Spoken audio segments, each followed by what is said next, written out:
지난 10일 경찰에 걸려온 한 통의 전화. 사흘째 사촌과 연락이 닿지 않는다는 신고였습니다. 혼자 살고 있는 여성의 집으로 출동한 경찰. 강제로 문을 열고 들어선 집안에서 발견한 건 이미 사망한 여성이었습니다. 타살로 보이는 여성의 집에서 사라진 건 현금 7만 5천 원 뿐이었는데요. 도대체 누가 혼자 사는 70대 여성을 잔혹하게 살해한 걸까요?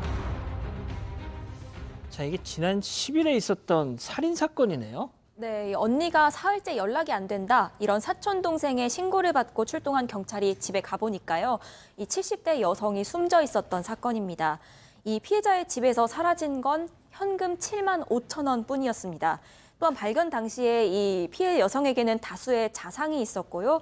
또 주변에 혈흔이 있어서 범죄 가능성을 염두에 두고 CCTV 등을 토대로 용의자의 차량을 특정을 했습니다. 이 추적 끝에 경찰은 50대 남성을 경기도 안양 일대에서 체포했습니다. 11일 강도 살인 혐의로 입건해서 현재 사건 경위를 조사하고 있습니다. 자, 박 변호사님, 그래서 네. 이 남성 정체가 뭐였습니까? 자, 이 남성, 이 숨진 여성의 지인의 아들입니다. 예, 사실은 그 소개로 이제 알게 되긴 했는데 이 남성이 이 어머니 소개로 이 피해자를 알게 된 이후에 지난 8일에 혼자 살고 있는 이 집에 이제 흉기를 들고 침입을 했고요. 살해를 했는데 살해 동기는 뭐냐면 본인이 회사를 운영하고 있는 회사 자금이 좀 없어서 이걸 충당하기 위해서 1,500만 원을 빌리려고 했는데 그것을 주지 않고 신랑이 끝에 살해를 했다고 합니다. 자, 들으신 것처럼 이 범인 바로 피해자의 수십 년 지기의 아들이었습니다. 돈을 빌려주지 않는다는 이유로 어머니 친구, 나한테도 어머니 아닙니까?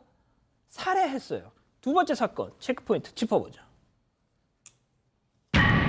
엄마에게 말하겠다. 이 말이 어떤 트리거가 됐던 겁니까? 그렇습니다. 이 피의자가 사실은 1,500만 원을 빌리려고 몇 번을 찾아갔던 것 같아요. 못 만났는데 엄마 친구에게. 엄마 친구에게 찾아가서 그랬었는데 돈을 이제 안 빌려준 거죠. 그날도 이제 당일날도 가가지고 돈 얘기를 하다가 안 빌려주면서 뭐라 하겠냐면 너 잠깐만 그러면 엄마한테 말할 거야. 이 말을 했던 거예요. 거기에 이제 본인이 이제 욱해서 우발적으로 했다고 주장하고 있지만 그리고 이제 이 사망하신 뒤에 사체를 우리가 검시하는 거하고 부검하가 있는데요. 검시는 외관을 보는 거거든요. 검시를 했더니 머리에 등기를 맞은 상처가 있고 또 그리고 목 부위에도 날카로운 흉기로 여러 차례 찌는 상처가 발견됐거든요. 그러니까 이 피의자는 내가 보기에도 정말로 그냥 일반 유반일 것보다는 죽이려고 마음먹고 그렇게 행동을 했던 것이죠. 승현님, 네. 엄마 친구를 살해한 겁니다. 승현님, 어머님의 친구분한테 뭐라고 표현하세요? 어머니. 어머니입니다. 어머니. 예? 뭐 저희 어머님의 친구는 저한테는 똑같은 어머니죠. 지금 같은 경우는 정말 이해가 안 되는 게 돈을 빌리러 가서 돈이 없다 그러면 진짜 빌고 아니면 은행에서 빌리든지 다른 친구들한테 빌려야지. 이분이 돈이 없다라고 하고 당연히 너희 어머니에게 혹시 이런 행동하면 내가 알리겠다라고 이야기하는데 격분해서 방금 우리 경감님이 말씀 주신 대로 동기와 흉기를 통해서 피해자를 사망에 이르겠다면 저는 굉장히 좀 죄질이 좋지 않다. 분명히 이 부분에 대해서는 좀 엄중한 처벌이 필요하다라는 말씀드리겠습니다. 자, 그런데 말이죠. 뭐 그렇게 생각하실 수도 있어요. 아이고, 자기 수십 년 지기 친구 아들 한테 돈도 좀 뭐 좀 빌려줄 수도 있지 뭐 뭘 그렇게 야박하게 했을까라고 생각하실 수 있겠지만 전 이럴 줄 알았습니다. 그렇죠. 처음이 아니었어요 이게. 이전에도 좀 부채 부분들이 있었던 것 같아요. 이거는 이 사람이 직접 빌린 게 아니고 어머니죠. 어머니가 자신의 친구한테 아들에게 돈이 좀 필요하다면서 500만 원을 빌렸다고 하고요. 이자를 근근히 이제 갚아왔던 걸로 지금 확인이 되고 있습니다. 그래서 지금 아마 드러난 거는 지금 1,500만 빌려달라, 또 500만 원 빌리고 이자 갚는 부분 이 정도지만 살해 사건은 동기가 가장 중요하거든요. 경찰 입장에서는 이거 말고 이 두 사람 간에 아니면 또 어머니 관계 어떤 그 분쟁 이 부분이 이제 수사력을 모으고 있는 그런 상황입니다. 자, 지금 들으셨잖아요. 500만 원을 그러니까 이 피해자 입장에서 숨진 고인 입장에서는 500만 원을 친구 아들에게 빌려줬어. 그런데 이자만 일단 받고 있는데 이거 돌려받을 기미가 안 보여요. 그런데 이제 와가지고 1,500만 원을 또 빌려달라고 하니 빌려줄 동기부여가 되겠습니까? 예? 그러니까 이런 상황 저도 이제 사건 반장을 오래 하다 보니까 이 정도만 딱 들어도 대강의 그림이 그려져요. 자, 이 남성 어쨌든 경찰에 체포는 됐죠.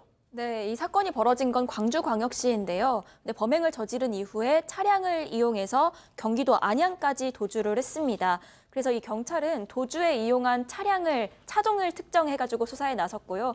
또 휴대전화 통신기지국 조회 등을 통해서 수사를 벌여서 이 경기도 안양에서 긴급 체포했습니다. 팀장님, 광주에서 그러니까 광주광역시에서 경기도 안양까지 도주를 했다. 이 동선이 엄청 긴데 길죠. 작정을 했네요. 그러니까 홧김에 우발적이 아니고 이제 경찰을 수색하면서 계획된 범죄가 아닌가 본 이유가 뭐냐면 피해자를 지변에서 한 1시간 정도 기다렸다가 피해자가 들어가는 걸 따라 들어갔습니다. 그리고 범행을 했어요. 범행을 한 뒤에 자기 입었던 옷에 범행 흔적이 나오니까 옷을 갈아 입었습니다. 그런 다음에 자기 차가 아닌 가족명의 차를 타고 현장을 빠져나갔어요. 나가고 다시 또 집에 갔어요.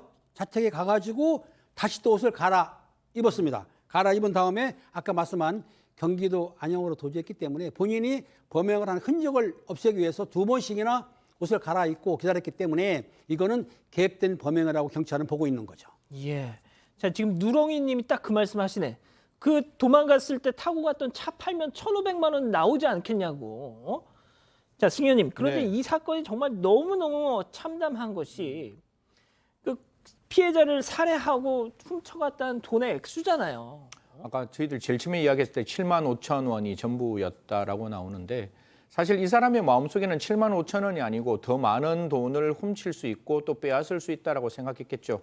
사실 이 돌아가신 분이 70대세요. 그러면 주위에 많은 사람들보다 어떻게 보면 연약한 피해자, 자기의 어떤 말을 강하게 했을 때 그분이 겁을 먹고 돈을 빌려줄 수 있는 자기 입장에서는 가장 효과적으로 돈을 빌릴 수도 있고 빼앗을 수도 있는 대상이 아니었냐. 그래서 빌리다가 안 되면 빼앗을 수 있는 가능성을 열어놓고 방금 경감님 주신 대로 여러 가지의 계획적인 범행 정황이 보이다 보니까요.